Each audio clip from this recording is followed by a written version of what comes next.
आप देख रहे हैं रुद्राज समाचार। जी हाँ दोस्तों, आज हम बात करने वाले हैं उस लड़ाकू विमान की जिसने पूरी दुनिया के डिफेंस एक्सपर्ट्स, मिलिट्री एनालिस्ट्स और सुपर पावर देशों की नींद उड़ा दी है। आज हम बात कर रहे हैं अमेरिका के छठी पीढ़ी के super stealth fighter jet F-47 की। और दोस्तों, यह कोई मामूली अपग्रेड या नया मॉडल नहीं है, बल्कि यह अमेरिका का वो मास्टर स्ट्रोक है जिससे आने वाले 30 साल तक पूरी दुनिया के आसमान पर सिर्फ और सिर्फ अमेरिका का राज रहने वाला है। दोस्तों, आप सोचिए, अभी तक दुनिया मानती आई है कि F-22 रैप्टर दुनिया का सबसे खतरनाक और सबसे advance air to air fighter है।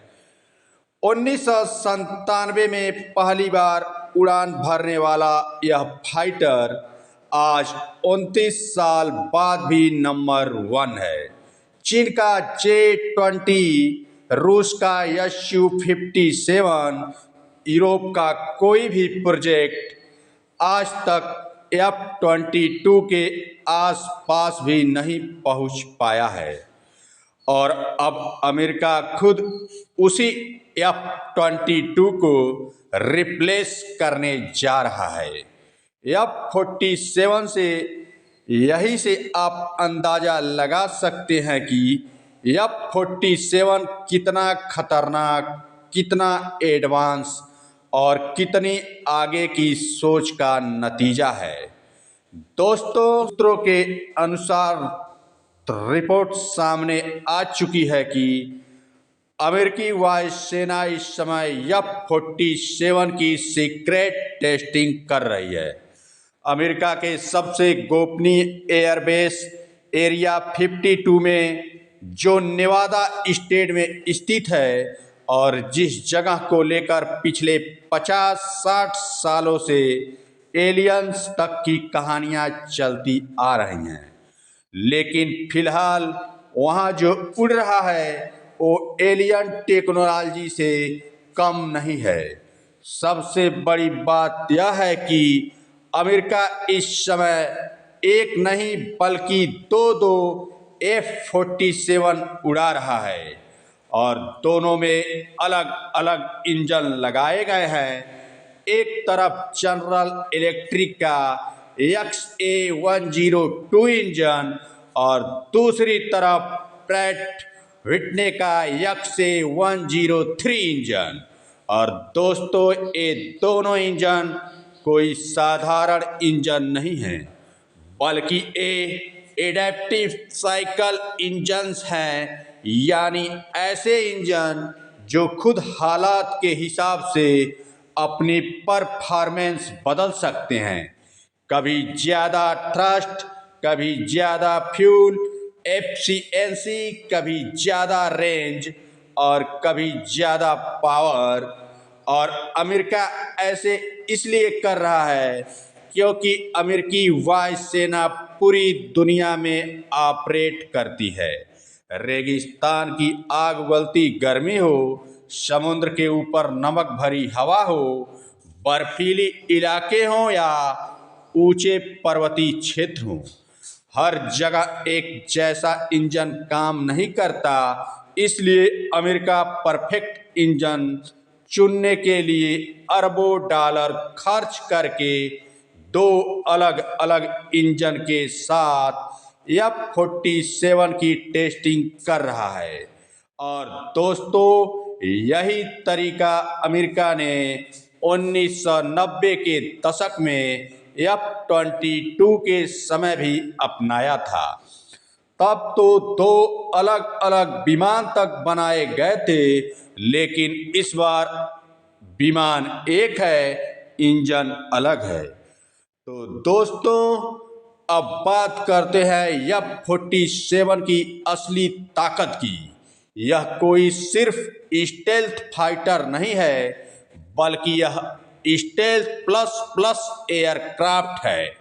F-35 स्टेल्थ है, F-22 स्टेल्थ प्लस है और F-47 स्टेल्थ प्लस प्लस यानी स्टेल्थनेस जो आज की रडार टेक्नोलॉजी को पूरी तरह से चकमा दे सकता है।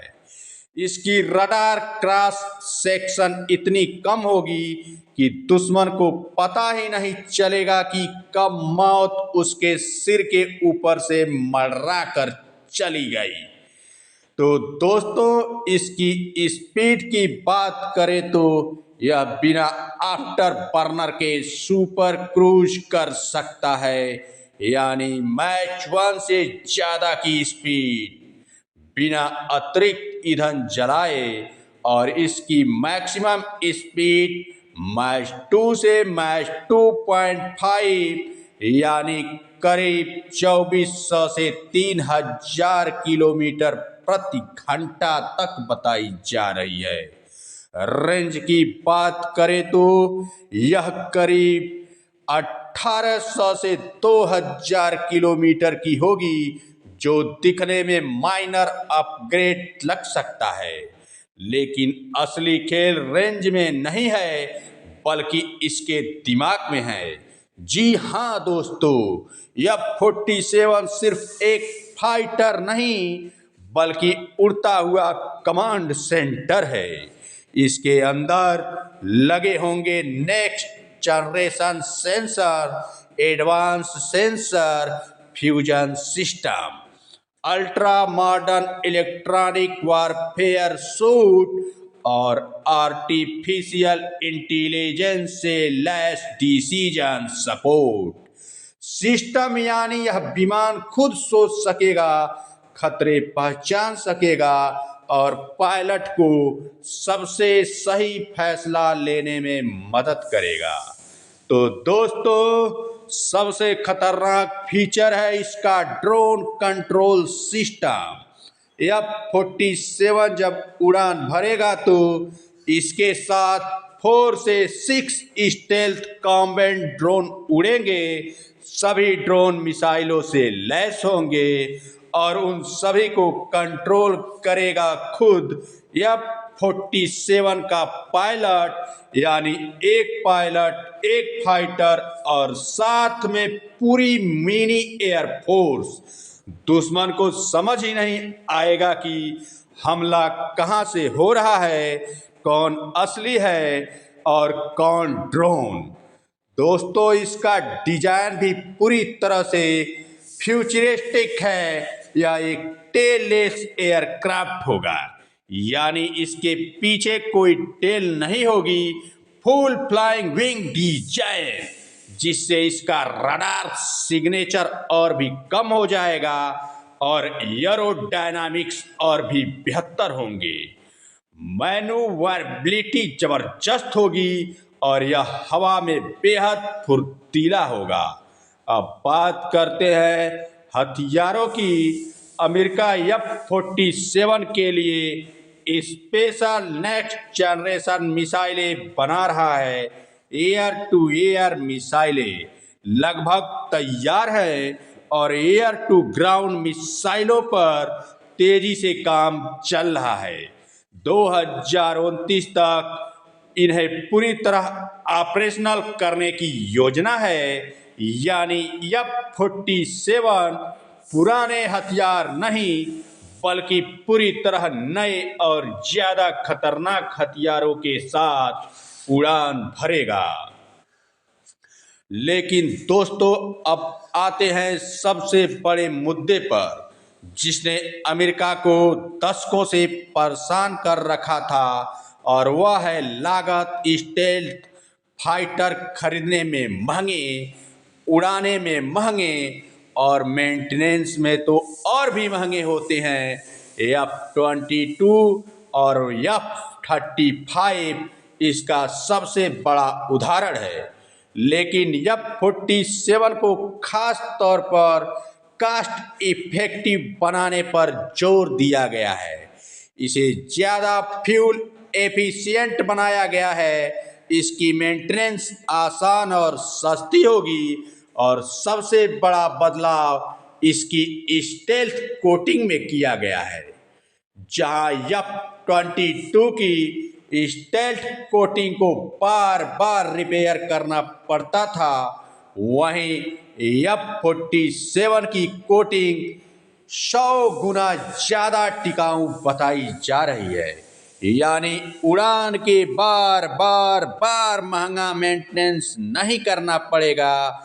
और दोस्तों, यही कारण है कि अमेरिका इसे बड़े पैमाने पर बनाना चाहता है। योजना है कि 2027 के आसपास इसे वायुसेना में शामिल करना शुरू कर दिया जाएगा और 2032 तक 117 F-47 अमेरिकी वायुसेना को सौंप दिए जाएंगे और यह सिर्फ शुरुआती ऑर्डर है। इसके बाद और बड़े ऑर्डर आने बिल्कुल तय है। और दोस्तों, जब आप इन सभी बातों को जोड़कर देखते हैं तो साफ समझ में आता है कि F-47 को सिर्फ आज के लिए नहीं बल्कि आने वाले 30 सालों के लिए डिजाइन किया गया है। यह विमान हवा में अमेरिका की बादशाहत का प्रतीक होगा। चीन और रूस अभी भी 5वीं पीढ़ी के विमानों को पूरी तरह से परफेक्ट नहीं कर पाए हैं और 6ठी पीढ़ी की ऐसी टेक्नोलॉजी तक पहुंचने में उन्हें दशकों लग सकते हैं। और इसी वजह से दुनिया भर के डिफेंस एक्सपर्ट कह रहे हैं कि F-47 आने वाले समय में आसमान पर ऐसा डोमिनेशन बनाएगा जिसकी मिसाल इतिहास में शायद ही कभी देखने को मिले। तो दोस्तों, यह सिर्फ एक लड़ाकू विमान नहीं बल्कि अमेरिका का साफ संदेश है कि एयर सुपीरियरिटी मामले में वह अभी भी सबसे आगे है और आगे ही रहने वाला है। अभी चीन और रूस इसके आसपास भी फटने की क्षमता नहीं रख पा रहे हैं। तो फिलहाल आगे इसके बारे में और जानकारी दी जाएगी। सूत्रों के अनुसार अभी तक इसके प्रोग्राम की इतनी ही जानकारी मिल सकी है।